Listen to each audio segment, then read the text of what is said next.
Welcome to this short presentation on spectroscopy. When you get astronomers talking, it's very rare that the words spectra, spectroscopy or spectrograph will not appear. This is not a surprise, as spectroscopy is one of the sharpest tools in an astronomer's toolbox when he is looking at the mysteries of the universe.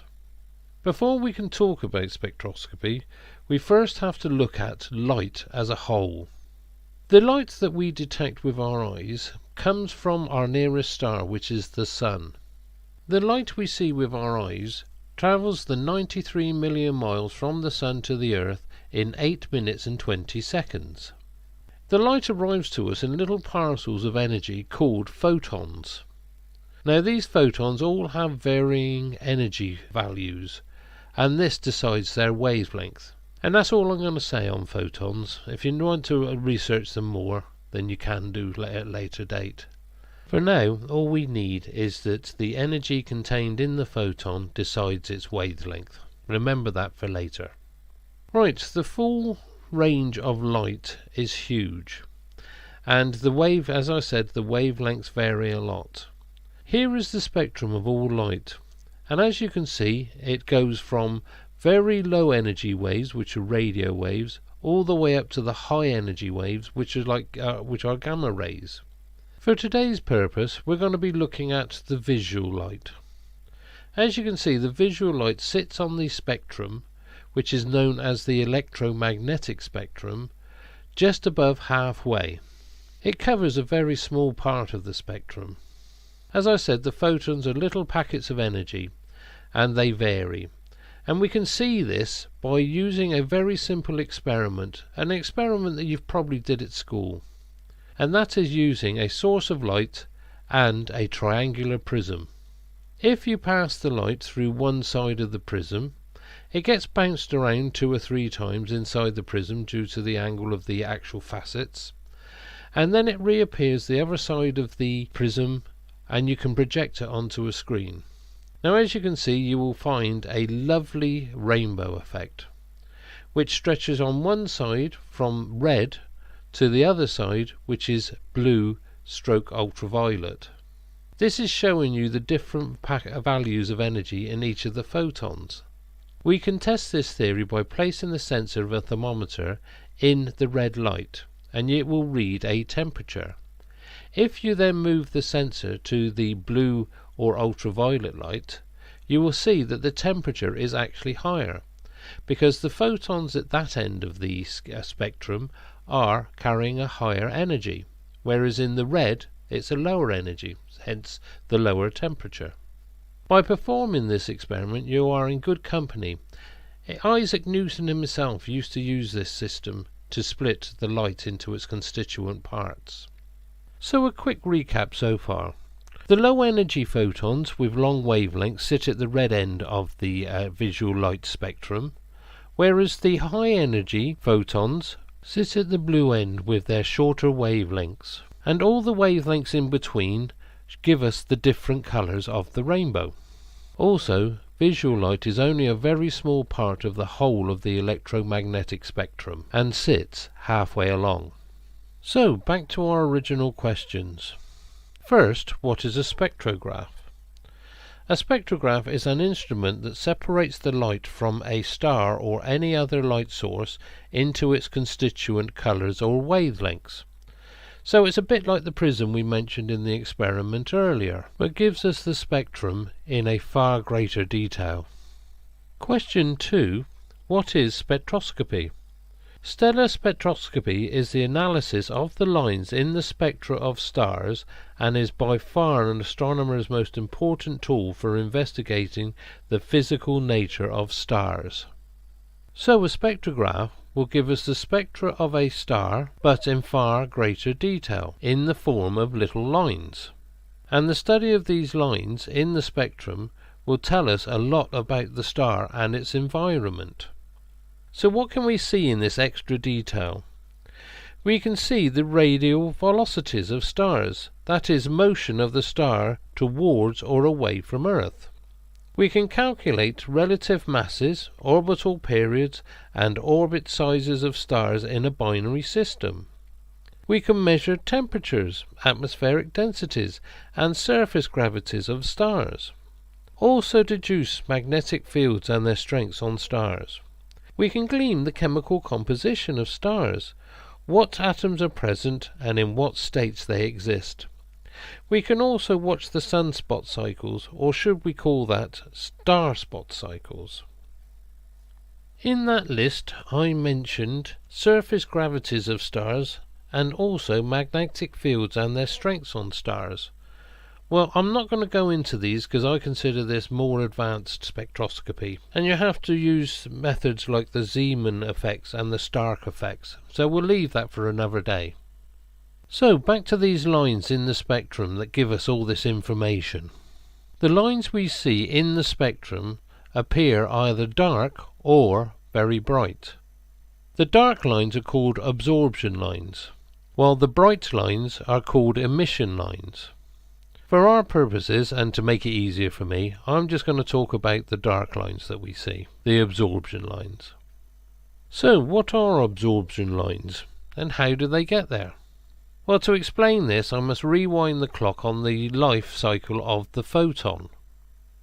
The photon is first produced in the centre of the Sun, and it spends probably the next 100,000 years trying to escape the Sun.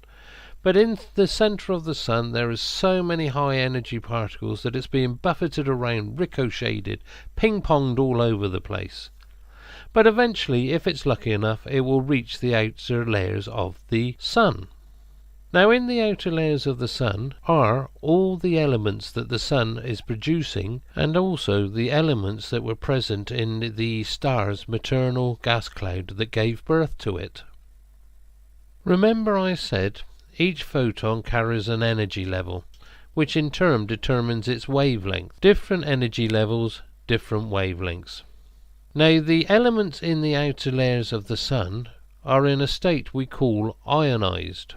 This is where when an element is exposed to high energy levels and heat, the energy levels and the heat will actually start to strip away electrons from the atom. For example, let's have a look at iron atoms. If an iron atom is in an ionized state, it will carry an energy. So again, it will have its own wavelength. Now, the photon, which is running the gauntlet of all these elements in their ionized states, if it happens to meet an ionized iron atom, which has the same wavelength as the photon, then the photon will be absorbed. And all the other ionized iron atoms with the same wavelength will also be absorbing all the photons with the same wavelength. This results in a deficiency of photons at that specific wavelength actually leaving the Sun's surface. This means when we project the spectrum onto a screen, you will see lines where the photons that have been absorbed are missing from the spectrum, and hence you get your absorption lines. And this tells us that iron at that specific ionized state exists in the Sun's outer layers. On this slide you can see the absorption lines for different elements. But we can also take this one step further. Let's get back to our iron atom. If the iron atom is exposed to higher energy levels and larger heat temperatures, then more of its electrons will be stripped. With the loss of each electron, it will exist in a different state. These ionized states of the iron will be betrayed in the spectral line also. They will be producing their own absorption lines. So what is this telling us? Not only is it telling us that iron is existing in the outer layers of the Sun, but also it is existing in several ionized states. We can see this in the spectral lines. So that also means that the outer layers of the Sun are at different temperatures in different areas, so that these ionized iron states can exist. If the Sun's outer layers were all one uniform temperature, we would only see one ionized state of iron. So the temperature varies over the surface. Job's a good 'un. There is a way we can test this. If we go back to the prism experiment we talked about earlier, But this time, between the light source and the prism itself, if we place a test tube full of hydrogen and then pass the light through the test tube, then the prism, and project the spectrum onto a screen, you will actually see in the spectrum definite black lines. This is the spectral fingerprint of hydrogen. These element fingerprints in the spectra of the stars tells us so much about the star and its environment and where it actually came from. But I also mentioned that we can actually detect movement by again looking at the absorption lines in the spectra. We do this by using a method which is the light equivalent of the Doppler shift. Now the Doppler shift we've all experienced. It's when an emergency vehicle is coming towards you with its siren going. As it moves towards you, the pitch gets higher and higher. But as soon as it passes you, the pitch gets lower and lower. This is because as the vehicle comes towards you, the sound waves are actually compressed, increasing their frequency. But as it passes you, the sound waves become stretched, giving them a lower frequency, so the tone drops. Well, light acts in exactly the same way. If a bright object is moving towards you, the light waves actually get squeezed, increasing their frequency, which means the whole shift is towards the blue. If an object is moving away from us, the light waves actually get stretched, and the spectrum moves towards the red. This is called the red/blue shift, and it tells us which direction an object is moving, away or towards us. So what do I mean about red shift and blue shift?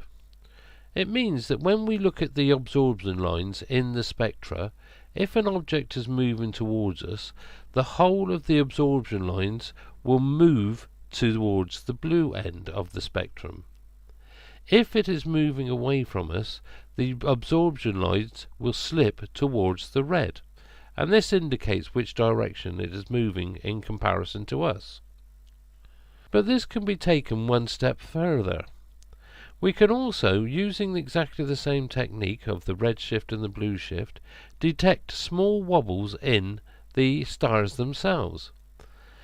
Also, it will tell us if a star has a companion, and by watching their separate orbits, by using the red and blue shift, we can determine their size, their orbital lengths, and their masses. And all this can be discerned from the red and blue shift of the stars. Sunspots will be betrayed by the effects they have on the surface of the star themselves, and by looking at the elements and the states of ionization they are existing in. Also, spectroscopy can be turned towards nebulae and galaxies, again looking at the interstellar medium between all the stars, telling us how old the galaxy and all the elements that exist within the interstellar medium. And all this just from looking at a few black lines on a spectrum of a star. Well, I hope this makes it a little bit simpler for you if you didn't know anything about spectra. And keep an eye out for more of these jargon busters. Hopefully there'll be a few more on their way.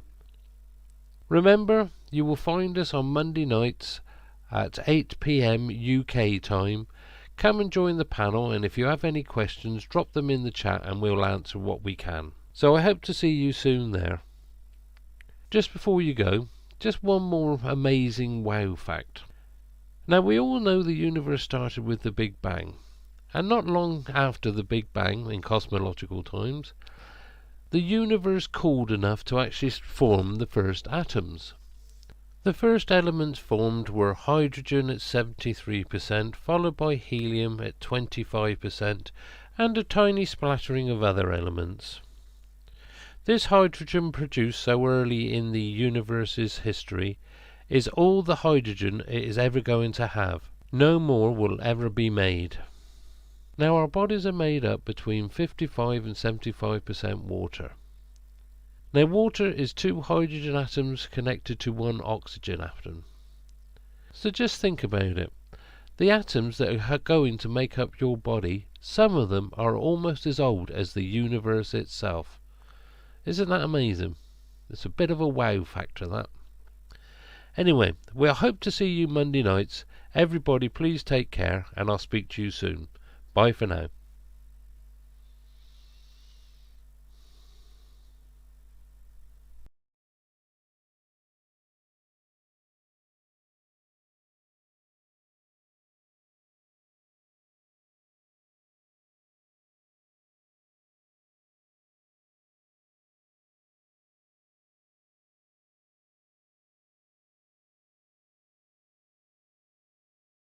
Okay, now let's talk about the other announcements, which came an hour later. So we had to rally around and get things organized to cover them both.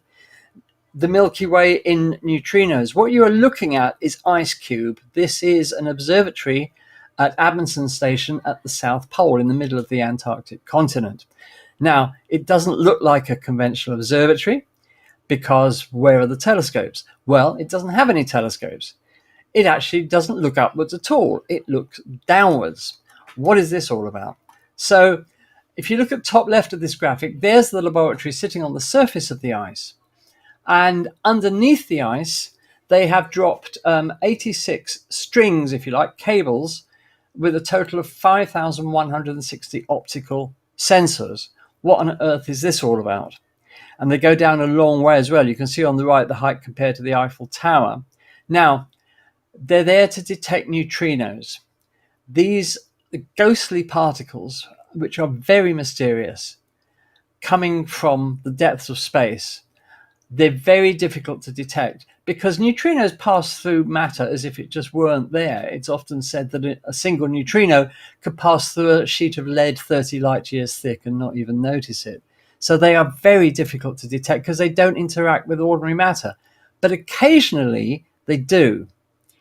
And this immense detector, the IceCube laboratory at the South Pole, which was built over quite a few years, because as you can imagine, drilling all those holes that far down in the ice, 2,820 meters down in the ice, and lowering all those 5,000 odd detectors was a huge job. When a neutrino passes through the ice, occasionally it does collide with an atom, and that produces a very faint flash of blue light called Cherenkov radiation. And this, as you can see on the left, these DOMs, these digital optical modules, these are basically light detectors that can detect those tiny flashes of light. And by working out where they were detected, they can work out the path of the neutrino. Now, the detector is not just useful for detecting neutrinos, it's also useful to detecting cosmic rays. And here we have a graphic showing you IceCube, as it says, the downward-looking telescope, because these neutrinos have passed through the Earth before coming out of the ground at the South Pole. But the detector is also useful for looking at cosmic rays. And as cosmic rays hit the atmosphere, they decay into particles called muons, which pass through the detector. So they've spent a long time working out exactly where these neutrinos are coming from.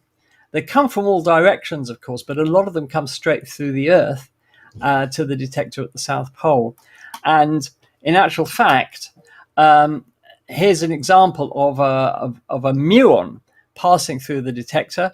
As it passes through, you will see the blue lines. This is actual data, which represent the Cherenkov radiation that's given off. And this is a path of a muon, one of the shower that result when a cosmic ray decays in the upper atmosphere. And as you can see, they can work out exactly where it came from on the sky because of its path. So what is this all about, really? Well, what it's all about is the Milky Way. So here's our galaxy in optical. In optical light, that's what our galaxy looks like. You're probably familiar with something like that. If we look at it in radio waves, that's what the plane of our galaxy looks like in radio waves. This is what it looks like in high energy gamma rays. But now we can add to that. We can show you what the plane of the galaxy looks like in neutrinos. And it looks like that. So this is the first time that we've been able to map the plane of the galaxy using neutrinos. It's an immense achievement. There are lots of bright neutrino sources there. The next step will be to work out where those neutrinos are coming from. Neutrinos are created basically every time two atoms collide, it releases neutrinos. So this is typically in the hearts of stars, in thermonuclear reactions in stars. Neutrinos are also produced in supernovae explosions in large numbers. And basically, anytime two atoms collide, then they release neutrinos. Another way of looking at the same thing, just putting some more visible graphics on the galactic center and the galactic plane. As you can see, there are lots of neutrino sources there. So astronomers will now be trying to work out what is producing those neutrinos. So again, like the gravitational wave announcement, very, very big step forward for IceCube and neutrino science. Congratulations to both the Pulsar Timing Array and the IceCube team for two incredible announcements last week. And just to finish, I'd like to read this. It's a poem by, of all people, John Updike, who chose to write about neutrinos, and it's called Cosmic Gall. Neutrinos, they are very small. They have no charge and have no mass and do not interact at all. The Earth is just a silly ball to them through which they simply pass like dustmaids down a drafty hall or photons through a sheet of glass.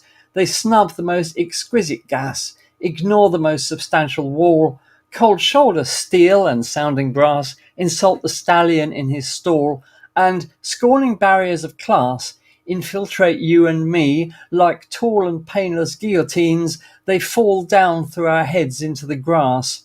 At night they enter at Nepal and pierce the lover and his lass from underneath the bed. You call it wonderful, I call it crass. So there you are. So that's John Updike on neutrinos, and I think that's a wonderful poem. This is why I'm calling it Saturn's weirdest moons. Just give me 1 second, and here we go. Okay, hope you can see that. The first one is this moon, Hyperion, which is most bizarre. As you can see, it's got a surface that resembles a sponge, and Cassini flew by this close distance, about 5,000 miles away. And everybody was just amazed at what this moon actually looked like.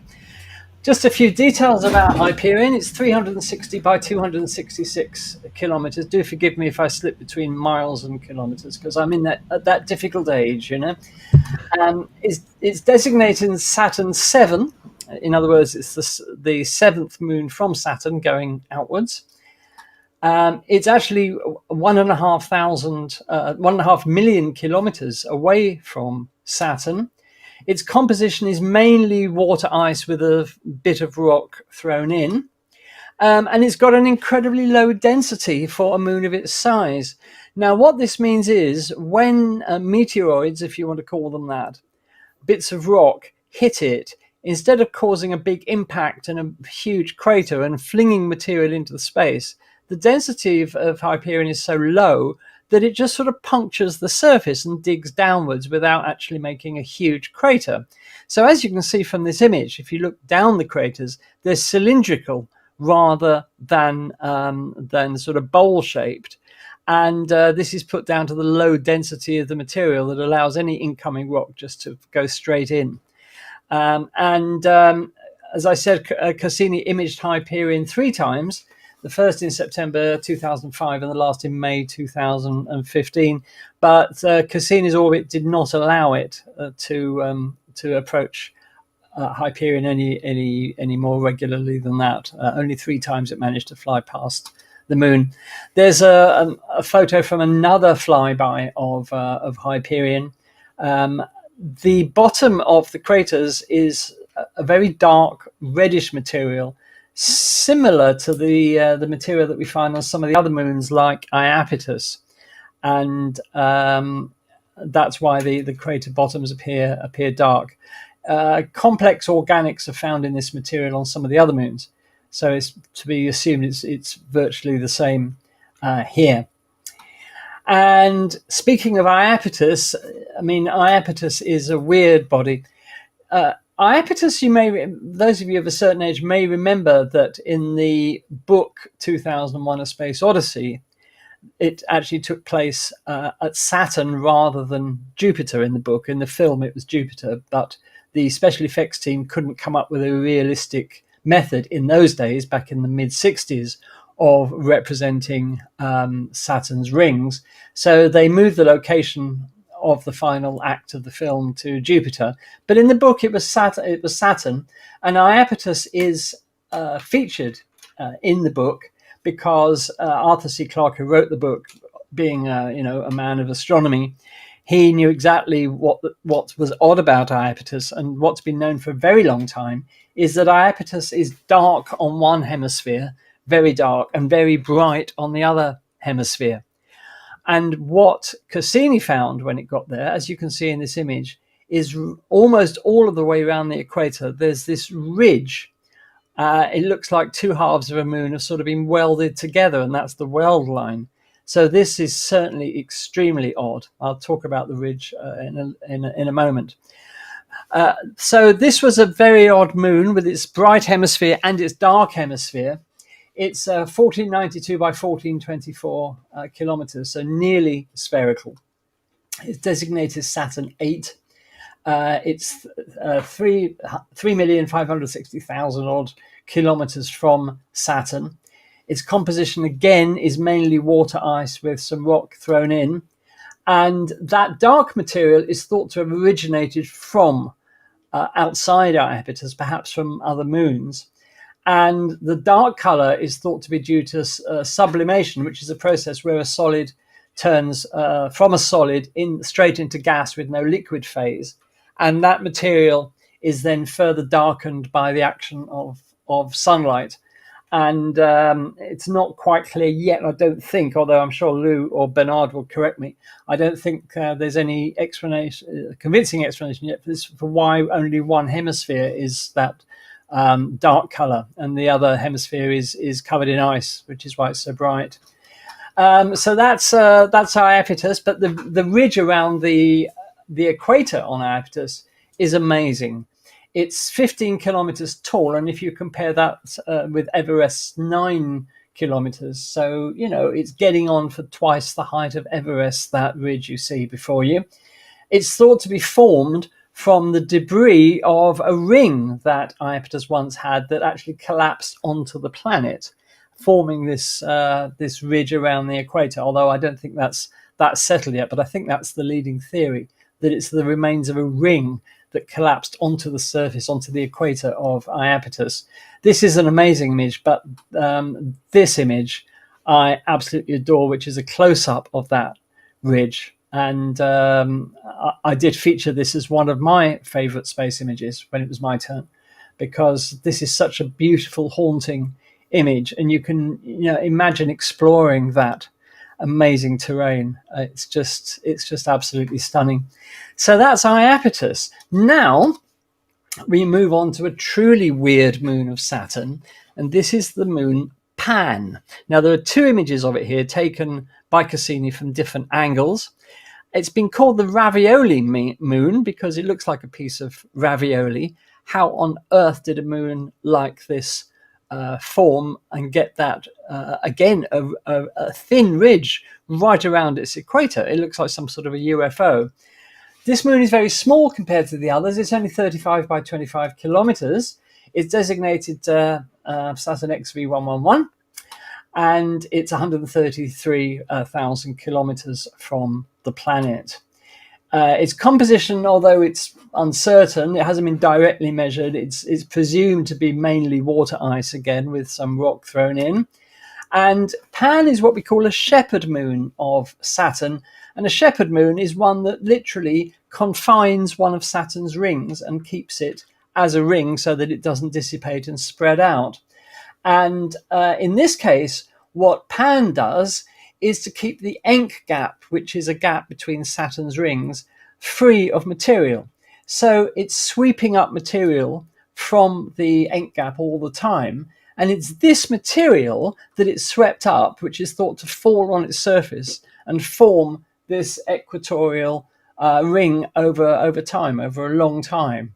So it's literally because the moon is acting as a sort of hoover, if you like. It's hoovering up this material, which settles on its equator and forms this incredible ridge around it. Now, just so you know where we are, these are Saturn's rings, and you can see towards the right, there's the Encke gap. So we've got several gaps in Saturn's rings. We've got the Huygens gap. We've got the famous Cassini division, which was first seen by Galileo. We've got the Encke gap, and we've got the smaller Keeler gap. And Pan actually patrols, if you like, within the Encke gap, sweeping up any material that has entered it from the rings.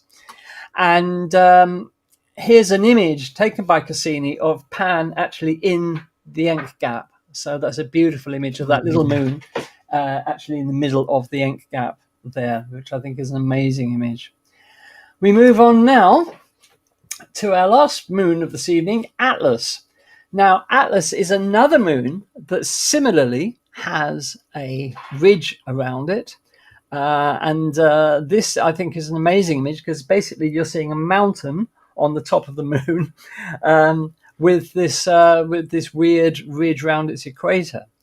And Atlas is, getting on for the same size as Pan, 40 by 35 by 18.6 kilometers. It's designated Saturn XV. It's 137,000 kilometers from the planet. Again, it's thought mainly to be water ice.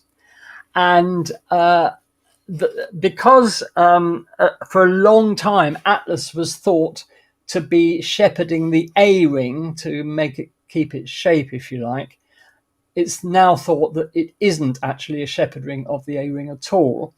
And latest information indicates that the ring is kept in its within its limits, if you like, by the action of three other moons, Prometheus, Janus, and another one I can't remember. So Atlas is not actually a shepherd moon. But in that case, how did it get that? If it's not picking up material like a shepherd moon does, how does it actually get that ridge around its equator? Well, something that Cassini discovered in 2004 was this ring of material that is actually within the orbit of Atlas. And this is the material that Atlas has swept up and has formed that ridge around its equator. And that answers the question. So there you are. So they're the tonight's moons, the weirdest moons of Saturn. And I think you'll agree in terms of what they look like. They're certainly extremely weird moons. So there you are. Yeah, they certainly are. Yeah. And was there ever, when you mentioned the last group, the three, you said, what was it? You said Prometheus, Epimetheus. Was there ever one Pandora? Could be Pandora. Yes, it could be. Have to look that up. Yeah, I could be wrong there. They're just all I spread. But you were talking about Hyperion. Of course, Hyperion, as well as looking strange, it's got a very strange behaviour as well. It's tumbling totally out of control. Yes, it is. There's nothing unified. No. Yeah, nothing unified about its the way it rotates, or it's literally tumbling, and you can't predict anything. Yeah. It keeps changing all the time. Yeah, and as you said, it's a very strange sponge-looking looking thing. But also, I mean, as we know, Saturn's got loads of moons or moonlets, and of course, some of the naming's quite novel. I'll just read you this. Saturn has two orbital groups of prograde irregular satellites. The individuals in one are given Inuit names such as Sironwak, and in other Gaelic names as Alborix. Each group could be remains of a larger moon destroyed by collision. Apart from Phoebe, Saturn's retrograde irregular satellites have Norse names and include groupings that could each represent fragments of the same captured asteroid. So, they've got so many, with Jupiter and Saturn having so many moons, they're really having to spread the net to find names for all these things. Names for them. And of course, most of them are found by that group of people sat on the Hawaiian mountain, and all they do all day is look for moons, and they're quite successful at it. So, as we said, they need to get a proper job. Nice work if you can get it, Daz. That's all I want to say. Yeah, too right. Bernard or Lou, do you want to add anything about any of those moons? I'll let Lou start. Well, the only thing I was thinking is that this chaotic tumbling of Hyperion seems to be a product of its both its irregular shape and its 4-3 resonance with Titan. So these two qualities act together to give it this kind of strange rotation movement. Yeah, thanks. With regards to Iapetus, you were wondering about the difference in one side is brighter and the other side is darker. Isn't that related to the trailing side and the leading side, where the leading side just picks up all the dust and everything as it goes through Saturn, as it orbits around Saturn? I believe that's correct, Bernard. Right. So, Steve's just popped in the chat. Steve's just popped in the chat probably a theory about that. So if you look at the curved horizon of Iapetus on one side of the ridge and trace it across, it doesn't seem to match the circle on the other side of the ridge, suggesting a compression feature.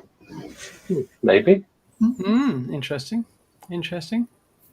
So you've two things pushing together. So if that's the case, if it is a case of the leading edge and the trailing edge, or the trailing side, is Iapetus tidally locked? You're the one who did this presentation. You should know. I forgot. I've forgotten as well. Yeah.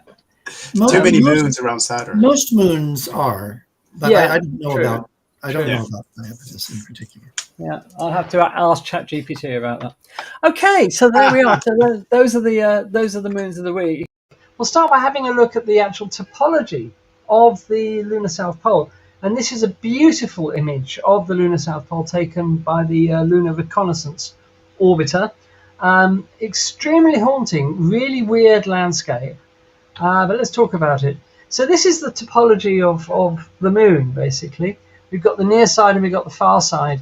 The South Pole is characterized by huge craters, very deep ones, with ridges between their rims, and just on the far side of the moon, and therefore invisible most of the time from us, is this big blotch here called the Aitken Basin, which is either one of or it's the biggest impact site in the solar system, a massive impact on the moon. And we get to see a little bit of it when occasionally when we can see a little bit of the far side of the moon. But as you can see, the near side characterized by a lot of craters and quite mountainous terrain. Now, the actual lunar South Pole is in a very not obvious position. This is looking at the area of the lunar South Pole. And the lunar South Pole is actually exactly here on the rim of a crater called Shackleton, named after Ernest Shackleton, of course, the famous British explorer. And the lunar South Pole is exactly there, literally on the rim of the crater.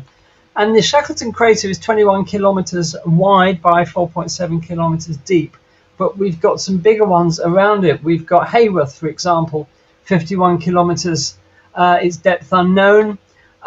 We've got Shoemaker, named after, of course, the famous scientist Eugene Shoemaker, and 50 kilometers wide by 2.5 kilometers deep. Faustini, 39 kilometers wide, depth unknown. De Gerlache, 32 kilometers wide and depth unknown. So you've got some pretty wide craters here, and some very deep ones. And you can see the ridges here between the craters, and making the whole landscape look really sort of mountainous and big. Now, interestingly, a lot of these craters are in permanent shadow. The sunlight never penetrates them, never illuminates them. I'm Ernie Wright. I work in the Scientific Visualization Studio at NASA's Goddard Space Flight Center. We're looking at a computer model of the view at the south pole of the moon. This is like a time-lapse to show the motion of the sun and the Earth and how the shadows change over time. Things don't rise and set in the usual way here. The sun travels around the horizon, never getting more than 1.5 degrees above or below it, so there are always these long shadows. And from here, the Earth appears to be upside down and rotating backwards, but that's just because of our point of view. The Earth doesn't move much in the moon's sky. It's always in roughly the same place, just sort of bobbing around. That's true everywhere on the near side of the moon. It's a consequence of the moon always pointing the same face toward Earth. It takes about a month for the sun to make a complete circuit around the horizon, and every so often, it'll pass behind the Earth, creating an eclipse. I've slowed down time here a little so that it's easier to see. On Earth, that would be a total lunar eclipse, the moon passing through the shadow cast by the Earth. But if you're standing on the moon, it's an eclipse of the sun. The terrain at the South Pole is especially rugged. The rim of Shackleton craters in the foreground here, and the mountain off on the horizon, unofficially known as Mons Malapert. It's about 85 miles away. Shackleton crater is about 13 miles wide. Not quite as wide as the Grand Canyon, but it's twice as deep. Sunlight never reaches the crater floor, so temperatures there are around 300 degrees below 0 Fahrenheit. This model of the terrain is made possible by Lunar Reconnaissance Orbiter, which has been mapping the surface of the moon from lunar orbit since 2009. LRO's maps will be incredibly important for exploring the moon and locating water and other resources there. That's the topology of the south pole of the moon. Imagine these craters never having seen sunlight in billions of years. And this brings us to the topic of, believe it or not, water, because a lot of water has been discovered, not just at the south pole, but at the north pole of the moon as well. Now, these are just some of the spacecraft that have detected it. Lunar Prospector, I think, was the first in 1998, and it detected a possible 300 million tons of water at each pole, so 600 million in total. Then we got Clementine in 1994, detected water at both poles. Chandrayaan-1, the predecessor of Chandrayaan-3, which is hopefully going to land on the moon on Wednesday, was an impactor mission to slam an impactor into the moon, and it detected water ice near Shackleton crater. The LCROSS mission from NASA, again another impactor, detected water ice near Cabeus crater, another crater at the south pole of the moon. The Deep Impact mission, you may remember, to NASA's wonderful mission to ram a probe or an impactor into an asteroid, and that was in 2009. But on its way to the asteroid, it bypassed the moon, and it actually detected water vapor in the moon's atmosphere. And if you're going to turn around and say that the moon hasn't got an atmosphere, well, yes, it has. It's just a very, very thin one. But the Deep Impact mission detected water vapor in that atmosphere. And Chang'e 5, you may remember, I think I reported on this a couple of weeks ago, that around impact sites on the moon, around craters, in other words, it found all these glass beads laying about on the surface that were full of water. So there may be a huge amount of water locked up in those glass beads around craters just on the surface of the moon. So these were all momentous discoveries. Now, the NASA flying observatories, SOFIA, which, as you may know, was in a modified 747, an infrared telescope, looked at the south pole of the moon, and this is what it saw. And you can see here that this is basically telling us that this is water, and lots of it at the lunar south pole. So this is all very exciting. Now, if you can get at that water, well, what does it do for you? What would you use it for? Well, astronauts would use it for all sorts of things, but they would use it obviously to survive, for life support. They would use it for hydroponics, to grow plants on the moon. And they would use it for rocket fuel, because you can split the water into oxygen and hydrogen and make rocket fuel out of it. And of course, they would use it for research, general research about the moon. But there would be other things, I'm sure, that people would think of as well. So it's very, very interesting. Where does the moon's water come from?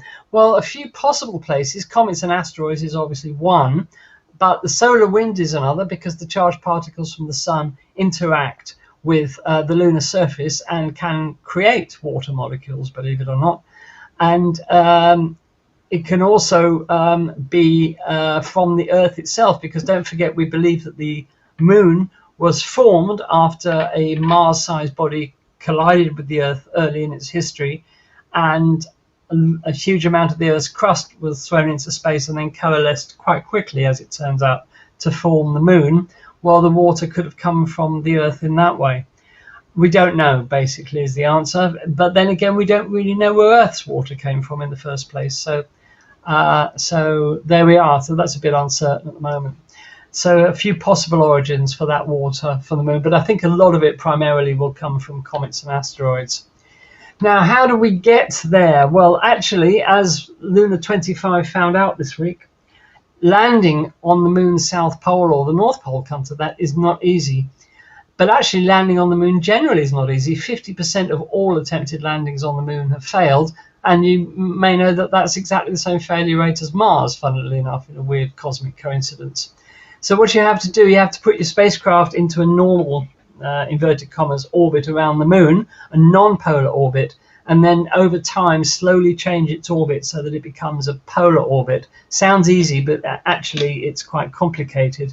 And the loss of Luna 25 appears to have occurred during this crucial phase of changing the orbit into a polar orbit, ready for landing. We don't know exactly, but it looks like that's what happened. So it's not easy. But if everything goes well, this is the place on the moon in late 2025 where NASA will land. And it's been chosen in close proximity to Shackleton Crater, which, as we saw, has got lots of water in it. So hopefully astronauts will descend on SpaceX's lunar Starship towards the moon's south pole and land on this sort of mountainous region here, which is called Malapert Massif. It's thought to be actually part of the rim of the Aitken Basin, that massive impact crater basin that is mainly on the far side of the moon. But the Malapert Massif is thought to be part of it. And hopefully in 2025, this is where NASA will land. Assuming that everything goes well, they want to get at the water. So how do we actually extract ice and water from the moon? Well, you've got a number of different options for getting it out. You can scoop it with a robotic arm, but it turns out that's not very efficient and certainly not energy efficient. You can use a laser to vaporize the ice and then collect the water vapor. That, I think, would be a little bit tricky to do, but it's one option. You could use a heat exchanger to just melt the ice and collect the liquid water. And there are other methods they're looking at, including just straight drilling, something called electrodialysis, and heating the ground with microwaves to release the water held up in it. But there are lots of people working on this. So by the time that humans are ready to start mining the ice on the moon, then hopefully we'll have a good method of doing so. And lastly, talking about the race to the South Pole, well, we've got all sorts of countries involved in this. India, of course, Chandrayaan-3 is going to land on Wednesday, all being well. Fingers crossed. Hope it goes well, India, because God knows you need a success. They're also looking forward to the future, to Chandrayaan-8. I don't know why the numbering has changed so much, but it's scheduled to launch in 2025. And like Chandrayaan-3, it will consist of an orbiter and a lander and a rover. And they're going to conduct a detailed study of the lunar South Pole, including the search for water, ice, and other resources. The USA has got the Artemis project, and it's all mapped out. Artemis 2, an uncrewed mission to fly round the moon, much like Apollo 8 did in the days of Apollo in 1968. Artemis 3 will be the first mission to actually land people on the moon, the first woman and the first person of color. Artemis 4 is going to deliver the Lunar Gateway. This is a space station that's going to orbit the moon and be used as a staging post for future Artemis missions. Artemis 5, that's going to launch in 2027, and they're going to stay on the moon for a much longer period to carry out experiments and collect more samples. And we've got Artemis 6 in 2028, delivering a habitat module to the Gateway. Artemis 7 launching in 2029, where the astronauts will stay on the moon for even longer to do valuable scientific work and collect and analyze more samples. China has got the Chang'e 7 mission scheduled to launch in 2026, consisting of an orbiter, lander and rover, and a small flying detector. Not quite sure what it's going to be detecting, but I suspect it's ice. And again, it's exploring the lunar South Pole for evidence of water ice and other resources. Chang'e 8 in 2028. This is going to actually try to extract water from the lunar surface using what's called, and it's a whole acronym, ISRU, which stands for In Situ Resource Utilization. Why can't they just say mining, for God's sake? Because that's what it is. Chang'e 9 in 2030, and they're going to land astronauts. China's going to land astronauts on the moon near the lunar South Pole. And beyond 2030, China is in partnership with Russia to develop the International Lunar Research Station, a permanent base at the South Pole of the moon. And actually, there are quite a few Western companies already helping China get this thing ready. So it's definitely a goer, although Russia's role in it is a bit in question now, especially after the Luna 25 loss this week. So we'll have to see what happens there. And of course, we'll keep you posted. Others, Japan is planning to launch a mission to the lunar South Pole in the 2020s. It's called SLIM. This is a much nicer acronym, Smart Lander for Investigating the Moon, which I like. That's short and sweet and to the point. South Korea are planning to launch a mission to the lunar South Pole in the 2030s. That's a little more of an unpronounceable acronym. It's KPLO, the Korea Pathfinder Lunar Orbiter. UAE, the United Arab Emirates, is planning to launch a mission to the lunar South Pole in the 2020s. That's called Hope Probe, because their Martian mission is also called Hope, of course. India and Japan have a plan to develop a mission called the Lunar Polar Exploration to explore the poles on the far side that we can't see directly from the Earth, launching before 2026. So that's a nice international collaboration. Just a word about legalities of all this. The Outer Space Treaty, signed by all sparing nations in 1967, specifically says outer space, including the moon and other celestial bodies, is not subject to national appropriation by claim of sovereignty, by means of use or occupation, or by any other means. Basically, it means no country can claim all or part of the moon, that it's there for the benefit of all humans. So China, for example, couldn't set up a lunar base and then claim territory on the moon. This has never, as Daz and I was saying earlier, this has never really been tested. It's still in force, the Outer Space Treaty, but whether it would actually work in a court of law now, or we don't know what would happen.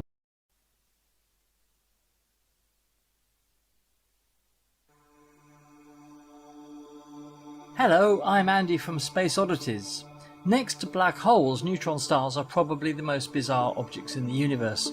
First predicted in 1934 by astronomers Walter Baade and Fritz Zwicky, it was not until 1967 that they were first actually observed by Jocelyn Bell, now Dame Jocelyn Bell Burnell, then a research student at the University of Cambridge.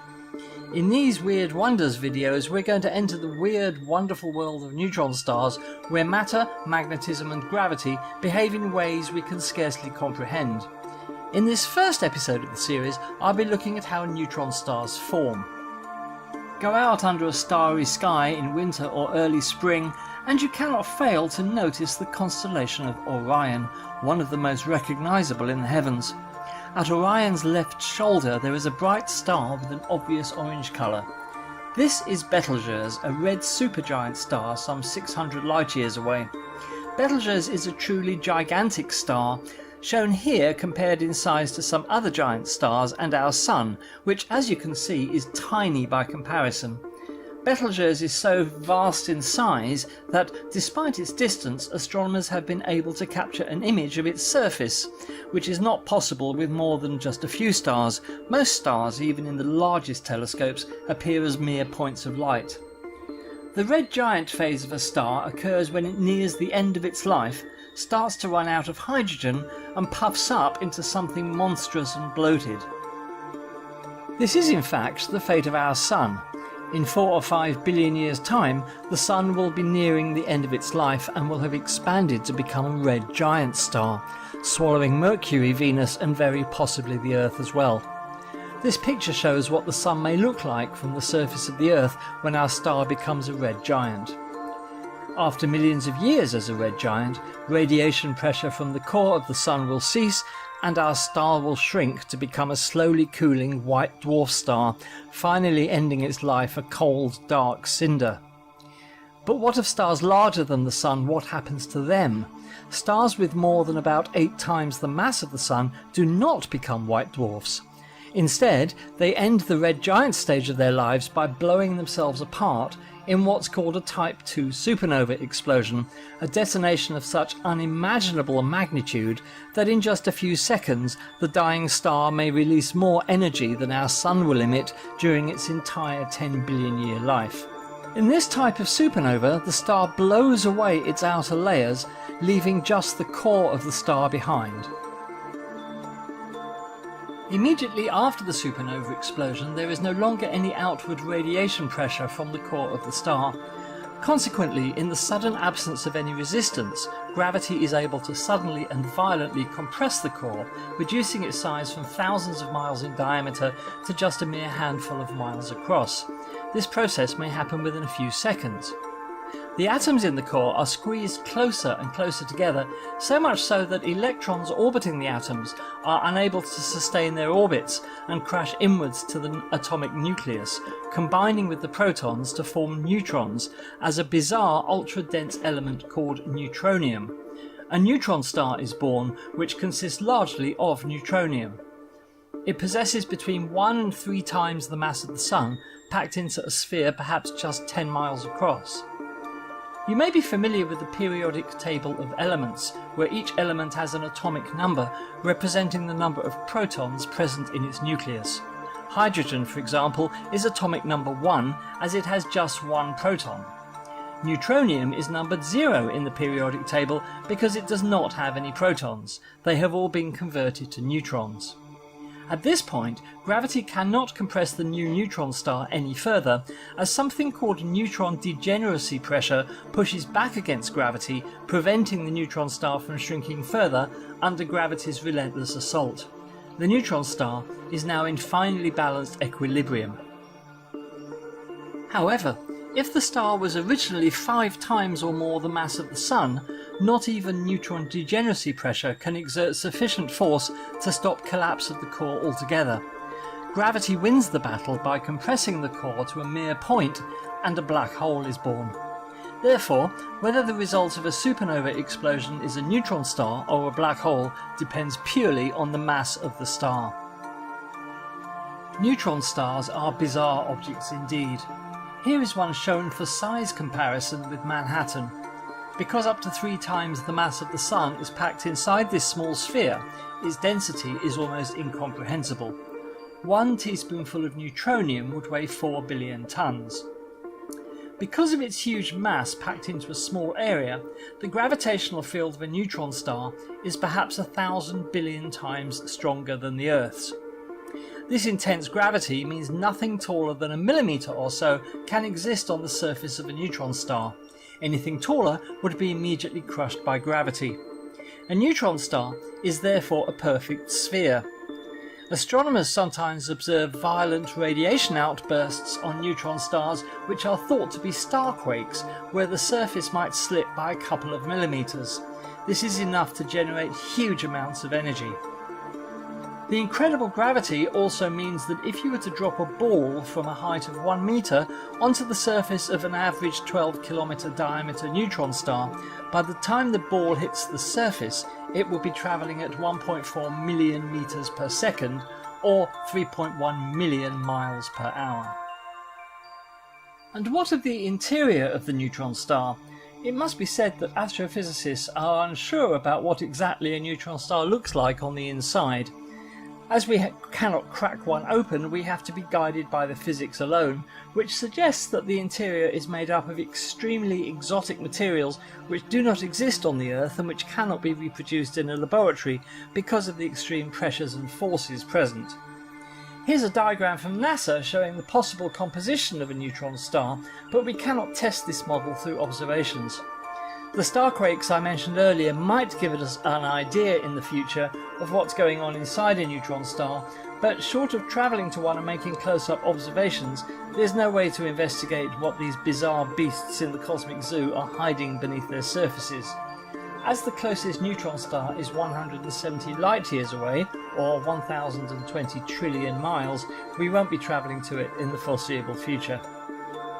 Well, that's it for the first part in this series of videos about neutron stars. Next time I'll be looking at pulsars, those rapidly rotating neutron stars which fire huge beams of radio energy from their poles like a celestial lighthouse.